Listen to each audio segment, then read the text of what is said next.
بسم اللہ الرحمن الرحیم۔ کل نفس ذائقۃ الموت، ہر نفس کو موت کا مزہ چکھنا ہے، یعنی کہ ہر شخص کو موت کی تکلیف سے گزرنا ہے۔ یہاں پر یہ بات نہیں کہی گئی ہے کہ موت آنی ہے، موت آنی ہے تبھی اس کا مزہ چکھنا ہے، یعنی کہ موت کی جو تکلیف ہے اس سے ہر شخص کو گزرنا ہے، کوئی بھی شخص اس سے مستثنی نہیں ہے۔ اب انسان کو جب مرنا ہے، جب اپنے اللہ کے حضور اس کو جانا ہے، تو اس کی ذمہ داری بنتی ہے کہ وہ اللہ تعالیٰ کو زندگی میں رسپانس کرے۔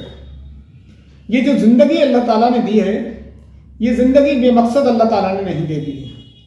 یہ زندگی دینے کا اللہ تعالیٰ کا ایک مقصد ہے، جسے قرآن مجید میں اللہ تعالیٰ نے واضح کیا ہے کہ وَمَا خَلَقْتُ الْجِنَّ وَالْإِنسَ إِلَّا لِيَعْبُدُونِ، میں نے جن اور انسانوں کو صرف اور اپنی عبادت کے لیے پیدا کیا ہے، اس کے علاوہ اللہ تعالیٰ کا کوئی اور مقصد نہیں ہے۔ اب اللہ تعالیٰ کی مرضی کیا ہے، اللہ تعالیٰ کی عبادت کیا ہے، اس کی بندگی کیا ہے، اس کی غلامی کیا ہے۔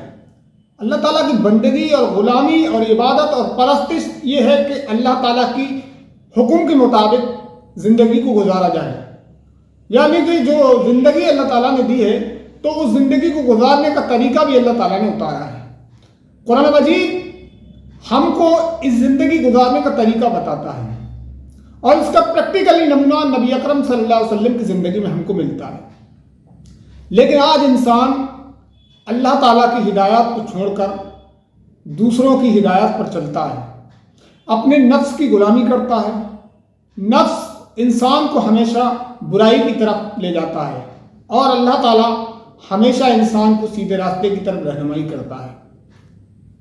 انسان اس دنیا کی دولت میں اس طرح ملوث ہے، اس طرح مبتلا ہے اس کی محبت میں کہ وہ اپنی آخرت کو ہی فراموش کر بیٹھا ہے۔ قرآن مجید میں اللہ تعالیٰ نے کہا ہے کہ الہاکم التکاثر حتی زرتم المقابر، تم لوگوں کو ایک دوسرے سے بڑھ چڑھ کر دنیا حاصل کرنے کی دھن نے غفلت میں ڈال رکھا ہے، یہاں تک کہ تم مر جاتے ہو، لبے گوڑ تک پہنچ جاتے ہو۔ یہ اللہ تعالیٰ بتا رہا ہے کہ اس محبت نے تم کو اس آخرت سے غافل کر رکھا ہے جو اس زندگی کے بعد آنے والی ہے۔ آپ بتائیے کہاں کی عقل مندی کی بات ہے کہ ہر کوئی جانتا ہے کہ مجھے مرنے کے بعد اپنے رب کے حضور پیش ہونا ہے، اس کے باوجود بھی وہ یہاں بے لگام پھرتا ہے، اپنی مرضی کی زندگی گزارتا ہے، اور اللہ تعالیٰ کے احکام کو فراموش کرتا ہے، اور جو چاہتا ہے کرتا پھرتا ہے۔ اللہ کے نبی صلی اللہ علیہ وسلم نے فرمایا، یہ دنیا اس مرے ہوئے بکری کے بچے کی طرح ہے جس کی کوئی وقت کسی انسان کی نظر میں نہیں ہے، کیونکہ وہ مرا ہوا ہے، اس کو کوئی خریدنا پسند نہیں کرتا ہے۔ اور آپ صلی اللہ علیہ وسلم نے فرمایا کہ اللہ کی نظر میں یہ دنیا اس سے بھی زیادہ بدتر اور حقیر ہے۔ جب اللہ تعالیٰ کی نظر میں یہ دنیا کی کوئی اہمیت ہے ہی نہیں، تو اللہ کے بندوں کو بھی یہ چاہیے کہ اللہ تعالیٰ کی طرح اس دنیا کو حقیر ہی سمجھے، اور اس دنیا کو ایک امتحان کی جگہ سمجھے، اور بے شک یہ امتحان کی ہی جگہ ہے۔ اللہ تعالیٰ نے یہاں انسان کو امتحان کے لیے بھیجا ہے کہ میں دیکھنا چاہتا ہوں کہ کون اچھے عمل کرتا ہے، کون برے عمل کرتا ہے، کون برے راستے پر چلتا ہے، کون سیدھے راستے پر چلتا ہے۔ یہ اللہ تعالیٰ اپنے بندوں کو جانچنا چاہتا ہے، پرکھنا چاہتا ہے۔ تو یہ دنیا بنانے کا مقصد اللہ تعالیٰ نے واضح کر دیا ہے کہ وَمَا خَلَقْتُ الْجِنَّ وَالْإِنسَ إِلَّا لِيَعْبُدُونِ، کہ میں نے جن اور انسان کو اپنی عبادت کے لیے پیدا کیا ہے۔